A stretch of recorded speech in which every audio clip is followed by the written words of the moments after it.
So I got this crab. It's not exactly gigantic. This is just absolutely fucking crazy. Look at, I mean, I've just been walking along and look at this big bundle of it's just a big net. There's fishing line. There's a bit well, obviously seaweed and that through that as well, but yeah, that weighs a good, and it's got rope through it as well, so that weighs a good oh, you've got to say at least 25 kilo.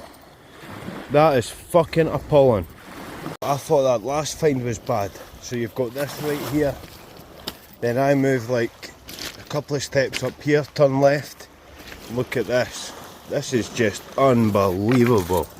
I didn't actually realise how bad our oceans are polluted. It's absolutely crazy, guys.